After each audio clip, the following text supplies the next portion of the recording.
তো সকল লোকটা দেখে যে আমার ডান পায়ে হালকা ব্যথা আর কি। আচ্ছা, তো তখন ভাবলাম যে এই ব্যথা স্বাভাবিকভাবে যে একটা ব্যথা, তো এটা এমনি হাঁটাহাঁটি করলে চলে যাবে কি। আচ্ছা, তো দিন যত যাচ্ছে আমার ব্যথাটা তত আস্তে আস্তে বাড়তেছে আর কি, মানে কমতেছে না।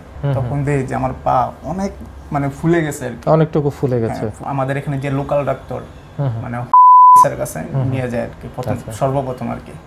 তো উনি দেখে বিষয়টা বললো যে আমার মানে পানি জমছে পায়ে, ইনজেকশনের মাধ্যমে পানি বার করে দিলে সমস্যার সমাধান হয়ে যায়। আচ্ছা, তখন প্রাথমিকভাবে যে অবস্থাটা উনি ইনজেকশনের মাধ্যমে পানি বার করছে আর কি। পানি বার করার পরে হালকা ফোলা কমছে আর কি, কিন্তু ব্যথা কমতেছে না আমার। আর ভাই আবার নিচ্ছে আর কি স্যার কাছে।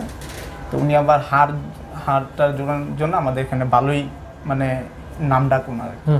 তো উনি ওই দিক থেকে অভিজ্ঞতা সম্পন্ন আর কি, মানে আর্থ্রাইটিস সম্পর্কে ওনার যে ধারণা ওইটা আমি মানে সরাসরি বলতে চাই, আসলে ওনার হয়তো এটার সম্পর্কে জানা ছিল, মানে ওনার যে ধারণাটা ছিল যে এখানে হয়তো মানে ইনফেকশন হয়েছে আর কি। আচ্ছা, তো এই অনুযায়ী উনি আমাকে ওষুধ দিয়েছিলেন, কিন্তু আসলে ওই ওষুধটা মানে কার্যকারিতা হয়নি আর কি, যার ফলে আমার ব্যথাই আছে, মানে পানি বার করছে, আবার যাওয়ার পরে আবারও এটার থেকে পানি বার করছে আর কি। আচ্ছা, তখন আবার ওষুধ দিছিল, মানে কোনো কাজ হচ্ছিল না আর কি, ব্যথাই মানে প্রচন্ড ব্যথা ভাই। যার কাছে গেছে সে এক একজন এক একটা পরামর্শ দিয়েছে, কে কইছে যে মানে এই গাছ আছে ওই গাছ আছে ওই গাছ আছে, এক একজন এক এক ধরনের কথা বলছে। এরকম ভাবে বলতো যে ওইখানে যাও, তো এরকম ভাবে নানা ধরনের মানে লোকাল ডক্টর যেগুলো বিভিন্ন ধরনের ট্রিটমেন্ট চলছে, এক্সপেরিমেন্ট আপনার উপরে প্রায় 4-5টা ডাক্তার দেখাইছি, মানে কোনোই আনে। তো সর্বশেষ ভাবলাম আসলে এতজনের কথা না ভাববা আমি গুগলে নিয়ে এটা নিয়ে পড়াশোনা শুরু করছি, মানে আমার ব্যথাটা আমি সারাম, যেহেতু কোনো ডাক্তার পারতেছে না, মানে আমার ব্যথাটা আমি সারাম। তখন গুগলে পড়াশোনা করতে গিয়া মানে এই ডিপিআরসি যে বিষয়টা, এটা তখনও জানতাম না যে ডিপিআরসি একটি সুন্দর একটি এত ভালো মানে একটি হসপিটাল যে রয়েছে, এটা আমি জানতাম না। তখন ওই গুগলে গিয়ে আমি যখন দেখতাম যে আসলে এটা কি শুধু ব্যথা, মানে ব্যথার মূল কারণ কি, তখনই গিয়ে দেখতে পেলাম যে আর্থ্রাইটিসের মূল কারণ হচ্ছে ব্যথা। তখনই আমার বললো যে আর্থ্রাইটিস মানে কি, আর্থ্রাইটিস মানে তখন দেখলাম যে আর্থ্রাইটিস মানে হচ্ছে মূলত বাত, আর বাতের মূল ব্যথা থেকেই ব্যথাটা সৃষ্টি আর কি। তো তখন বুঝলাম যে আসলে বাংলাদেশে কোনো হসপিটাল আছে না যে এই বিষয়টা যে মানে আর্থ্রাইটিস সম্পর্কে বা অভিজ্ঞ। তখন সার্চ দিলাম, কোনো হসপিটাল পাচ্ছিলাম না। তখন গুগলে গিয়ে দেখলাম, তখন যখন ইউটিউবে ঢুকলাম, ইউটিউবে যখন আমি মানে বাত ব্যথার জন্য চিকিৎসা, তখন দেখতাম যে মানে আমাদের সাইফুল্লাহ প্রধান স্যারের কিছু বক্তব্য, যা আমার মানে সমুদ্র মানে ওনার মানে আমার যে ব্যথা উনি যেভাবে বলতো মানে সব কিছু আমার মিলে যেত আর কি। তখনও আমার মানে আমি চাইতাম এর চেয়ে ভালো ডাক্তার, বুঝছেন, মানে এর চেয়ে ভালো ডাক্তার। তো তখন ভাইয়া হঠাৎ করে বললো যে চল ঢাকা তোরে ভালো ডাক্তার দেখাম আর কি। তখন আমি স্যারের স্বর্ণপূর্ণ না, কিন্তু স্যারের ভিডিও দেখতাম আমার সেটা লাগতো। তো এখন যেহেতু বড় ভাইয়া, তো উনি যেহেতু বলছে, তো সর্বপ্রথম আসি এসে বিশেষজ্ঞ ওনাকে দেখাইছি, উনিও এই রোগটি ধরতে পারেনি, মানে ইনজেকশন দিত। আমার তো ব্যথা মানে কমে না, ইনজেকশন মানে কোনো সমস্যা নেই, কিন্তু আমার ব্যথা তো কমতেছে না। কিন্তু প্রত্যেকদিন ইনজেকশন দিত, মানে কোনো কার্যকর হইতো না। পরে প্রায় 12টা ইনজেকশন দিছে, কোনো কার্যকর হয় না। পরে আমি ভাবলাম যে না, এবার সর্বশেষ এবার আমি আর্থ্রাইটিস যে সাইফুল্লাহ স্যার ওনার কাছে শরণাপন্ন দেখি যে উনি কি সর্বপ্রথম আসে আর কি আপনাদের যে ডিপিআরসি হসপিটালে। তখন এসে মানে আপনাদের হসপিটালের যে পরিবেশ, মানে পরিবেশ দেখেই আমার কাছে মনোমুগ্ধকর লাগছে আর কি, যে ভালো লাগছে যে আসলে এখানে যে এই ধরনের চিকিৎসা হতে পারে, মানে তখনই আমার মনে হয়েছিল।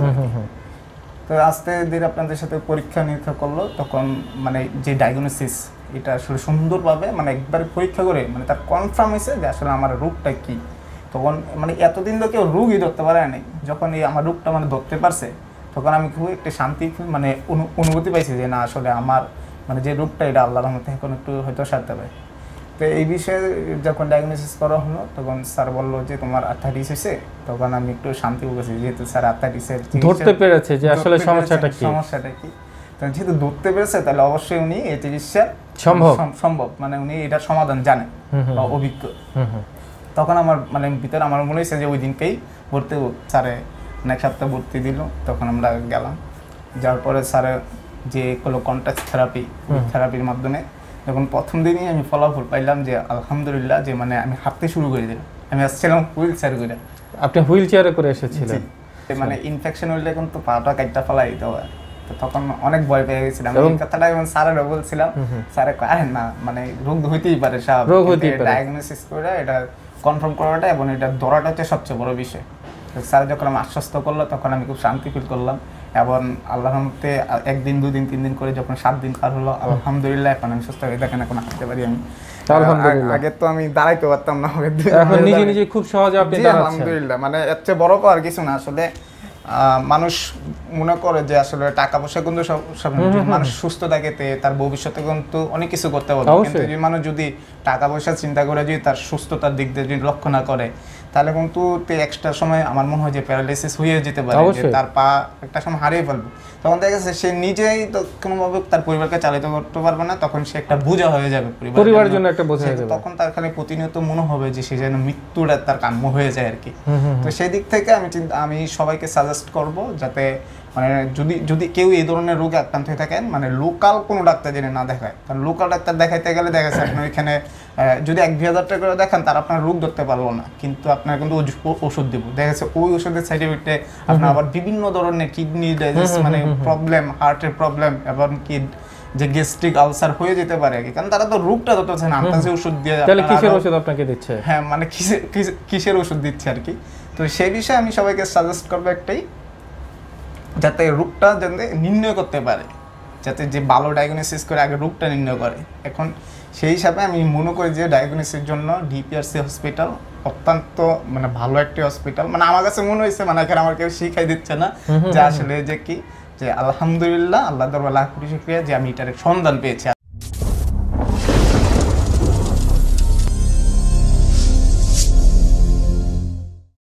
শুধু দর্শক মণ্ডলী, মেডিকেল বিডির পক্ষ থেকে আপনাদের সকলকে স্বাগতম। আসসালামু আলাইকুম।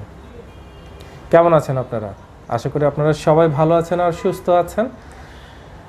আমরা আসলে চাই না আমাদের কাছে কোনো অসুস্থ হয়ে কোনো মানুষ আসুক।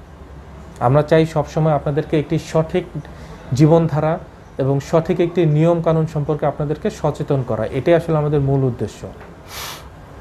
কারণ আমাদের প্রত্যেক জীবনে আমরা এমন কিছু কাজ করি, এমন কিছু কিছু ডিজিজে আমরা আক্রান্ত হই, এমন কিছু কিছু সমস্যার সম্মুখীন হই যেগুলো থেকে আসলে খুব সহজেই আমরা যদি একটু সচেতন থাকি আমরা সেই জিনিসগুলো আমরা অ্যাভয়েড করতে পারি। তো যদি আমরা সেটা অ্যাভয়েড করতে পারি, কেন আমরা সেগুলো অ্যাভয়েড করে স্বাভাবিক বা ভালো থাকবো না বা সুস্থ থাকবো না? দর্শক, বর্তমান সময়ের একটি উল্লেখযোগ্য রোগ হচ্ছে SPA। এটা এক ধরনের আর্থ্রাইটিস, যেটার কারণে দেখা যাচ্ছে যে মানুষের হাত, পা, কোমর বিভিন্ন জায়গায় এটা যখন ছড়িয়ে যায়, একটি স্বাভাবিক মানুষ তার চলশক্তি হারিয়ে ফেলে, তার স্বাভাবিক যে কাজগুলো সেগুলোর থেকে উনি সম্পূর্ণ মুক্ত উপড়ে পড়েন, উনি স্বাভাবিক আর কোনো কাজ করতে পারেন না। আমাদের আজকের যিনি ভাই, ওনার নাম হচ্ছে শাওন, বয়স খুবই কম, মাত্র 22 বছর। ওনার জীবনে ঠিক একই ঘটনাটা ঘটেছিল মাত্র অল্প কিছুদিন আগে। আসুন দর্শক, ওনার কাছ থেকে ওনার এই পুরো বিষয়টা প্রথম থেকে শেষ পর্যন্ত একটু জানার চেষ্টা করি। আসসালামু আলাইকুম। কেমন আছেন শাওন ভাই? জি আলহামদুলিল্লাহ অনেক ভালো। আচ্ছা, আপনার কাছ থেকে একটু জানবো যে বাংলাদেশ আপনার দেশের বাড়ি কোথায়? জি আমার বাড়ি হচ্ছে জেলা হচ্ছে কুমিল্লা, আর থানা হচ্ছে তিতাস এবং করিকান্দি ইউনিয়নের করিকান্দি গ্রামের সন্তান আমি। আচ্ছা, আমাদের দর্শকদের জন্য কি একটু বলবেন যে আপনি পেশাগতভাবে এমনি কী করেন? পেশাগত বর্তমানে হচ্ছে আমি ফটো জার্নালিস্ট দ্য ডেইলি ট্রাইব্যুনালে এবং কর্মতে পড়াশোনার মাধ্যমে আছে। আচ্ছা, পড়াশোনার সাথেও যুক্ত আছেন, পাশাপাশি আপনি ডেইলি ট্রাইব্যুনালের সাথে আপনি যুক্ত আছেন ফটো জার্নালিস্ট হিসেবে। আমাদের দর্শকদের জন্য যদি একটু বলেন কি হয়েছিল আপনার জীবনে গত কয়েক মাস আগে এবং সেটা ঠিক কতদিন? আসলে বিগত যে রোজার মাসটি গেল তখন 17 রোজা আর কি, তখন মানে সেহরির টাইমে মানে আমি ঘুমাইতাম না আর কি, গেমস খেলতাম এবং মানে পড়াশোনা করে মানে একবার ভাবতাম যে আমি একবারে সেহরিটি খেয়ে একবার ঘুমাবো আর কি। আচ্ছা আচ্ছা। তো এরকম প্রায় দীর্ঘদিন যাবত আমার ঘুম 2:30টায় মানে একবারে সেহরি খাওয়ার সময় মানে ঘুমাইতাম। তখন একদিন হঠাৎ করে মানে সেহরি না খেয়ে ঘুমাই পড়ছিলাম আর কি। তো সকাল লইটটা দেখে যে আমার ডান পায়ে হালকা ব্যথা আর কি। আচ্ছা। তো তখন ভাবলাম যে এই ব্যথা স্বাভাবিকভাবে যে একটা ব্যথা, তো এটা এমনি হাঁটাহাঁটি করলে চলে যাবে আর কি। আচ্ছা। তো দিন যত যাচ্ছে আমার ব্যথাটা তত আস্তে আস্তে বাড়তেছে আর কি, মানে কমতেছে না। তখনও ভাবতেছি, তখনও কোন ডাক্তার স্বর্ণপূর্ণ হয়নি আর কি। আচ্ছা। তো তখনও ভাবলাম যে আসলে ব্যায়াম ট্যাম করলে হয়তো সেরে যাবে আর কি। তো যখন আমি মানে এই বিষয়টা নিয়ে কোনো মানে গ্রাহ্য করিনি, তখন দেখি যে আমার পা অনেক মানে ফুলে গেছে, অনেকটুকু ফুলে গেছে। ফুলে যাওয়ার পরে তখন বিষয়টা আমার বড় ভাই, আমার শ্রদ্ধা বড় ভাই মোহাম্মদ মামুন, তিনি সাবেক ছাত্রলীগের সহসভাপতি। আচ্ছা, উনি বিষয়টা লক্ষ্য হলো আর কি, ওনারা বিষয়টা জানালাম যে ভাই এই অবস্থা, উনি আবার মানে এই ধরনের লাইনে সংযুক্ত আছে আর কি, ফার্মাসিউটিক্যাল আর কি। আচ্ছা আচ্ছা। তখন উনি বিষয়টা দেখে উনি তাড়াতাড়ি আমাদের এখানে যে লোকাল ডাক্তার মানে স্যারের কাছে নিয়ে যায় আর কি, সর্বপ্রথম আর কি। তো উনি দেখে বিষয়টা বললো যে আমার মানে পানি জমছে পায়ে, ইনজেকশনের মাধ্যমে পানি বার করে দিলে সমস্যার সমাধান হয়ে যায়। আচ্ছা। তখন প্রাথমিকভাবে যে অবস্থাটা, উনি ইনজেকশনের মাধ্যমে পানি বার করছে আর কি, পানি বার করার পরে হালকা ফোলা কমছে আর কি, কিন্তু ব্যথা কমতেছে না আমার। তখন বিষয়টা মানে একটি চিন্তনীয় ভাব আর কি আমার, যে আসলে কি হইতে পারে এটা। তখন আবার বাইরে বললাম যে ভাই আমার তো ব্যথা কমতেছে না, মানে ফুলি লিছে। পরে ভাই আবার নিচ্ছে আর কি স্যার কাছে।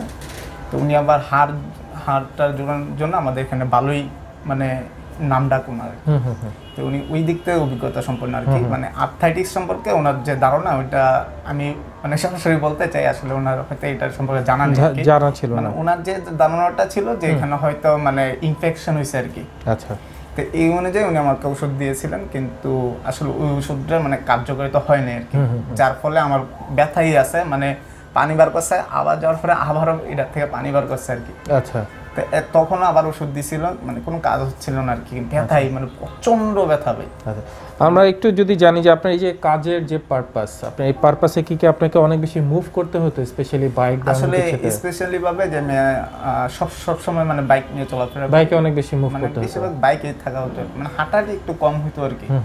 এমনি প্রায় সময় মানে ব্যায়াম করতাম জিমে গিয়ে, কিন্তু মানে হাঁটাটি মানে ততটা হইতো না আর কি। আচ্ছা। তো সর্বোচ্চ মিলে মানে মানে আমার মনে হচ্ছে যে মানে এই রোগটা যে কি মানে তখনও আমার জানা, তখন আপনি জানতে পারিনি। তাই এখন তখন ওই ডাক্তার মানে কোনো কিছু হতেছে না দেখে মা তো মা মানে সবার কাছে যাচ্ছে যে আসলে আমার ছেলেটার কি হলো, মানে স্বাভাবিক সুস্থ একটা মানুষ হাঁটা চলা করছেন, সব জায়গায় মুভ করছেন, কান্নাকাটি করতো। তো আমার আব্বু তার আবার 7 ভাই, তো 7 ভাইয়ের মানে যারা ওয়াইফ আছে তাদের সাথে গল্প করতে যে আসলে কেমনে কি করলে ভালো হইব। তো তারা যার কাছে গেছে সে এক একজন এক একটা পরামর্শ দিয়েছে। কে কইছে যে মানে এই গাছ আছে ওই গাছ আছে, এক একজন এক এক ধরনের কথা বলছে। তো এরকম ভাবে বলতো যে ওইখানে যাও, তো এরকম ভাবে নানা ধরনের মানে লোকাল ডক্টর যেগুলো বিভিন্ন ধরনের ট্রিটমেন্ট চলছে, এক্সপেরিমেন্ট আপনার উপরে প্রায় 4-5টা ডাক্তার দেখাইছি, মানে কোনোই না। তো সর্বশেষ ভাবলাম আসলে এতজনের কথা না ভাববা আমি গুগলে নিয়ে এটা নিয়ে পড়াশোনা শুরু করছি, মানে আমার ব্যথাটা আমি সারাম, যেহেতু কোনো ডাক্তার পারতেছে না, মানে আমার ব্যথাটা আমি সারাম। তখন গুগলে পড়াশোনা করতে গিয়া মানে এই ডিপিআরসি যে বিষয়টা, এরা তখনও জানতাম না যে ডিপিআরসি একটি সুন্দর একটি এত ভালো মানে একটি হসপিটাল যে রয়েছে, এটা আমি জানতাম না। তখন ওই গুগলে গিয়ে আমি যখন দেখতাম যে আসলে এটা কি শুধু ব্যথা, মানে ব্যথার মূল কারণ কি, তখনই গিয়ে দেখতে পেলাম যে আর্থ্রাইটিসের মূল কারণ হচ্ছে ব্যথা।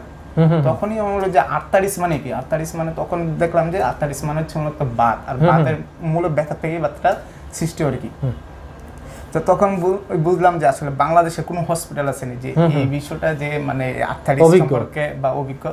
তখন সার্চ দিলাম, কোনো হসপিটাল পাচ্ছিলাম না। তখন গুগলে গিয়ে দেখলাম, তখন যখন ইউটিউবে ঢুকলাম, ইউটিউবে যখন আমি মানে বাত ব্যথার জন্য চিকিৎসা, তখন দেখতাম যে মানে আমাদের সাইফুল্লাহ প্রধান স্যারের কিছু বক্তব্য, যা আমার মানে সমুদ্র মানে ওনার মানে আমার যে ব্যথা উনি যেভাবে বলতো মানে সবকিছু আমার মিলে যেত আর কি। তখনও আমার মানে আমি চাইতাম এর চেয়ে ভালো ডাক্তার, বুঝছেন, মানে এর চেয়ে ভালো ডাক্তার। তো তখন ভাইয়া হঠাৎ করে বললো যে চল ঢাকা তোরে ভালো ডাক্তার দেখাম আর কি। তখন আমি স্যারের স্বর্ণপূর্ণ না, কিন্তু স্যারের ভিডিও দেখতাম আমার সেটা লাগতো। তো এখন যেহেতু বড় ভাইয়া, তো উনি যেহেতু বলছে, তো সর্বপ্রথম আসি এসে একজন মানে ব্রন সাইডে মানে হাঁটু এবং ব্রনের মানে জয়েন্টের একজন বিশেষজ্ঞ, ওনাকে দেখাইছি। উনিও এই রোগটি ধরতে পারেনি যে আসলে যে আমার যে বাত এটা ধরতে পারেনি। তারা মানে উনিও ইনফেকশন মানে প্রায় জিএম ওই ইনজেকশন দিয়েছেন আর কি। ওই ইনজেকশন দৈনিক জোড়া প্রথমে একটা দিছে মানে 2 গ্রাম, আর আরটি হচ্ছে যে প্রত্যেকদিন সকালে একটা রাত্রে একটা মানে ইনজেকশন দিত। আমার তো ব্যথা মানে কমে না, ইনজেকশন মানে কোনো সমস্যা নেই, কিন্তু আমার ব্যথা তো কমতেছে না। কিন্তু প্রত্যেকদিন ইনজেকশন দিত, মানে কোনো কার্যকর হইতো না। পরে প্রায় 12টা ইনজেকশন দিছে, কোনো কার্যকর হয় না। পরে প্রচন্ড ব্যথা, একটা সময় মনে হয়েছে যে আমি একটু ভাই রাগি টাইপের আর কি, হচ্ছেন। তো মনে হয় একটু ব্যথা হইলে আমাদের যে ঘরে জানালা ছিল ভাঙ্গা হইতে মানে ব্যথা হইলে মানে সহ্য করতে পারতেছি না, কি করবো আমি। তো একবার তো প্রায় মনে যে মানে নিজে নিজে ঘুষি মাইরা হাতে ব্যথা হয়েছে আর কি, বুঝছেন, পুরা আপনার জানালা ভেঙে গেলেছি, মানে এত ব্যথা। পরে আমি ভাবলাম যে না, এবার সর্বশেষ এবার আমি আর্থাইটিস যে সাইফুল্লাহ স্যার ওনার কাছে শরণাপন্ন দেখি যে উনি কি। তখন মানে এই বিষয়টা নিয়ে যখন মানে আর কেউ কিছু করতে পারতেছে না, তখন আমি আমার কাতো ভাই নয়ন এবং আমার বন্ধু শিহাব এবং আমার একটা ছোটো ভাই শাকিল ওরা নিয়ে মানে সর্বপ্রথম আসি আর কি আপনাদের যে ডিপিআরসি হসপিটালে। তখন এসে মানে আপনাদের হসপিটালের যে পরিবেশ, মানে পরিবেশ দেখেই আমার কাছে মনোমুগ্ধকর লাগছে আর কি, যে ভালো লাগছে যে আসলে এখানে যে এই ধরনের চিকিৎসা হতে পারে, মানে তখনই আমার মনে হয়েছিল। তো আস্তে ধীরে আপনাদের সাথে পরীক্ষা নিরীক্ষা করলো, তখন মানে যে ডায়াগনোসিস এটা আসলে সুন্দরভাবে মানে একবারে পরীক্ষা করে মানে তার কনফার্ম হয়েছে যে আসলে আমার রোগটা কী। তখন মানে এতদিন তো কেউ রোগই ধরতে পারে নাই, যখন এই আমার রোগটা মানে ধরতে পারছে তখন আমি খুব একটা শান্তি মানে অনুভূতি পাইছি যে না আসলে আমার মানে যে রোগটা এটা আল্লাহর রহমতে এখন একটু হয়তো সারতে পারে। তো এই বিষয়ে যখন ডায়াগনোসিস করা হলো তখন স্যার বললো যে তোমার আর্থাইটিস হয়েছে। তখন আমি একটু শান্তি পেয়েছি, যেহেতু স্যার আর্থাইটিসের ধরতে পেরেছে যে আসলে সমস্যাটা কি। তো যেহেতু ধরতে পেরেছে তাহলে অবশ্যই উনি এই চিকিৎসা সম্ভব, মানে উনি এটার সমাধান জানেন বা অভিজ্ঞ। তখন আমার মানে ভিতরে আমার মনে হয়েছে যে ওই দিনকেই ভর্তি হবো। সেই অনুযায়ী যখন স্যারের কাছে আসেন, স্যারের কাছে আসলাম, তো স্যার প্রথম একটা হাড়গান যেমন একটা ইঞ্জেকশন দিল। তখন ইঞ্জেকশন দেওয়ার পরে যখন স্যারে এক সপ্তাহ ভর্তি দিল তখন আমরা গেলাম। যাওয়ার পরে স্যারের যে কোনো কন্ট্যাক্ট থেরাপির মাধ্যমে যখন প্রথম দিনই আমি ফলাফল পাইলাম যে আলহামদুলিল্লাহ, যে মানে আমি হাঁটতে শুরু করে দিলাম। আমি আসছিলাম হুইল চেয়ার করে। আপনি হুইল চেয়ারে করে এসেছিলেন, মানে আপনি স্বাভাবিক একটা মানুষ, যে মানুষটা হেঁটে চলে সব কাজ করতেছেন, সেই মানুষটা হঠাৎ করে খুঁড়িয়ে খুঁড়িয়ে হাঁটা শুরু করলেন। একটা সময় প্রচন্ড পায়ে ব্যথা শুরু হলো, সেই ব্যথা সহ্য করতে পারছেন না, বিছানা থেকে উঠতে পারছেন না, একা একা নিজের কোনো কাজ করতে পারছেন না, মানে হঠাৎ করে আপনার জীবনটা বদলে গেল। মানে হ্যাঁ, মানে সবাই তো অবাক যে আসলে তার কি হলো, মানে স্বাভাবিক সুস্থ একটা মানুষ হঠাৎ করে। এবং ওই সময় আমাদের মনে কিন্তু বিভিন্ন ধরনের শঙ্কা কাজ করে। হ্যাঁ, আবার আমার কয়েকজন বন্ধু বলছে যে এইটা কিন্তু ইনফেকশন হলে তার বাঘের টালা দিত। তো তখন আমি মানে অনেক টেনশন ফিল করতাম, আরেকটু ভয় পেয়ে গেছি। এবং এর জন্য আপনি বিভিন্ন জায়গায় বিভিন্ন ডক্টর খোঁজা শুরু করেছেন। মানে ইনফেকশন হলে কিন্তু পাটা কাটটা ফেলাই দিতে হয়। তো তখন অনেক ভয় পেয়ে গেছিলাম। এই কথাটা আমি স্যারেরও বলছিলাম। স্যারে কয় আরে না, মানে রোগ হইতেই পারে, সব রোগ হইতেই পারে, ডায়াগনোসিস করে এটা কনফার্ম করাটা এবং এটা ধরাটা হচ্ছে সবচেয়ে বড় বিষয়। স্যার যখন আমি আশ্বস্ত করলো তখন আমি খুব শান্তি ফিল করলাম। এবং আল্লাহর রহমতে একদিন, দুদিন, 3 দিন করে যখন 7 দিন পার হলো, আলহামদুলিল্লাহ এখন আমি সুস্থ হয়ে দেখেন এখন হাঁটতে পারি আমি। আগে তো আমি দাঁড়াইতে পারতাম না, এখন নিজে নিজে খুব সহজে আপনি দাঁড়াচ্ছেন, আলহামদুলিল্লাহ। মানে এর চেয়ে বড় পাওয়ার কিছু না। আসলে মানুষ মনে করে যে আসলে টাকা পয়সা কিন্তু সব মানুষ সুস্থ থাকে তার ভবিষ্যতে কিন্তু অনেক কিছু করতে পারবে, কিন্তু যে মানুষ যদি টাকা পয়সা চিন্তা করে যদি তার সুস্থতার দিক দিয়ে যদি লক্ষ্য না করে তাহলে কিন্তু এক্সট্রা সময় আমার মনে হয় যে প্যারালাইসিস হয়ে যেতে পারে, যে তার পা একটা সময় হারিয়ে ফেলবে।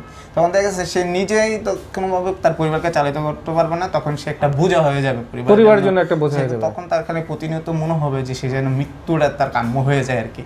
তো সেই দিক থেকে আমি সবাইকে সাজেস্ট করব যাতে মানে যদি কেউ এই ধরনের রোগে আক্রান্ত হয়ে থাকেন, মানে লোকাল কোনো ডাক্তার জেনে না দেখায়। কারণ লোকাল ডাক্তার দেখাইতে গেলে দেখা যাচ্ছে আপনার এখানে যদি 1-2 হাজার টাকা করে দেখান তার আপনার রোগ ধরতে পারবো না, কিন্তু আপনার কিন্তু ওষুধ দেবো। দেখা যাচ্ছে ওই ওষুধের সাইড এফেক্টে আপনার আবার বিভিন্ন ধরনের কিডনি ডাইজেস্ট মানে প্রবলেম, হার্টের প্রবলেম এবং কি যে গ্যাস্ট্রিক আলসার হয়ে যেতে পারে আর কি। কারণ তারা তো রোগটা ধরতেছে না, আপনার যে ওষুধ দিয়ে, তাহলে কিসের ওষুধ আপনাকে দিচ্ছে? হ্যাঁ, মানে কিসের ওষুধ দিচ্ছে আর কি। তো সেই বিষয়ে আমি সবাইকে সাজেস্ট করবো একটাই, যাতে রোগটা যাতে নির্ণয় করতে পারে, যাতে যে ভালো ডায়াগনোসিস করে আগে রোগটা নির্ণয় করে। এখন সেই হিসাবে আমি মনে করি যে ডায়াগনোসিসের জন্য ডিপিআরসি হসপিটাল অত্যন্ত মানে ভালো একটি হসপিটাল। মানে আমার কাছে মনে হয়েছে মানে এখানে আমার কেউ শিখাই দিচ্ছে না যে আসলে যে কি, যে আলহামদুলিল্লাহ, আল্লাহ দরবার লাখ কোটি শুকরিয়া যে আমি এটার সন্ধান পেয়েছি। আসলে বিষয়টা হচ্ছে যে ডিপিআরসি হসপিটাল যে বাংলাদেশে আছে এরকম একটি সুন্দর, আগে তো জানতাম যে এই থেরাপির জন্য বিদেশে বহির্বিশ্বে মানুষ লাখ লক্ষ টাকা যারা খরচ করছেন, মানুষ যে বাংলাদেশে তো সবার পক্ষে সাধারণ মানুষের পক্ষে সম্ভব না, তো তারা সিঙ্গাপুর এবং বিভিন্ন আমেরিকা, ইউনাইটেড স্টেটসে গিয়ে তারা এই থেরাপিগুলো দিত লক্ষ লক্ষ টাকা খরচ করে। আর এখানে বর্তমানে বাংলাদেশে আল্লাহর রহমতে মানে খুবই কমে এবং সাধ্যের মাধ্যমে মধ্যবিত্ত পরিবার এবং যারাই মানে এই রোগ আক্রান্ত তারা আল্লাহর রহমতে এখানে এখন বাংলাদেশে থেরাপি দেওয়া হচ্ছে, যে থেরাপির মাধ্যমে এই ব্যথানাশক আল্লাহর রহমতে সুস্থ হতে পারবেন আর কি। ধন্যবাদ শাওন ভাই। মানে দর্শক, আমি এতক্ষণ আমার এই ভাইয়ের কথাগুলো শুধু আমি মনোযোগ দিয়ে শুনেছি, মানে সব কিছু এই যে উনি আসলে এই জিনিসটা নিয়ে যে উনি যে আসলে প্রকৃতপক্ষে রিসার্চ করেছেন এবং উনি যে এই জিনিসটা নিয়ে অনেক ঘাটাঘাটি করেছেন এবং পরবর্তীতে যে উনি আজকে এই জায়গায় এসেছেন, এটা ওনার কথা শুনলে আসলে বোঝা যায় যে উনি কারো কথা শুনে কারো দ্বারা ইনফ্লুয়েন্স হয়ে যে উনি হঠাৎ করে এসেছেন, চিকিৎসা পেয়ে গেছেন তা না। দর্শক, উনি দেখেন আপনাদের কাছে কিন্তু খুব সহজ, আমরা জানি, তারপরে এমন কিছু কিছু মেসেজ আপনাদের সামনে আবারও তুলে ধরেছেন। বিশেষত মেডিসিনের কথাটা উনি যখন তুলে ধরেছেন যে এটা আমাদের কাছে হয়, আমার সমস্যা একটা, আমি যাচ্ছি আরেক ডক্টরের কাছে, সেই ডক্টর সেটা রিকগনাইজ করতে পারলো না, উল্টো সে আপনাকে কিছু ওষুধ দিয়ে দিল। আপনি বহির্বিশ্বে দেখেন বা আমাদের দেশে এরকম অনেক জায়গা আছে, আপনি চাইলেই সেই জায়গা থেকে আপনি প্রেসক্রিপশন ছাড়া আপনি ওষুধ কিনতে পারবেন না, এরকম অনেক জায়গা আছে। বিদেশে তো কখনই সম্ভব না আপনি প্রেসক্রিপশন ছাড়া কোনো ওষুধ কিনতে, অথচ আমাদের দেশে আপনি একটা ডিসপেন্সারিতে গেলেই আপনাকে ওষুধ দিয়ে দিচ্ছে, আপনি সেই ওষুধ খাচ্ছেন।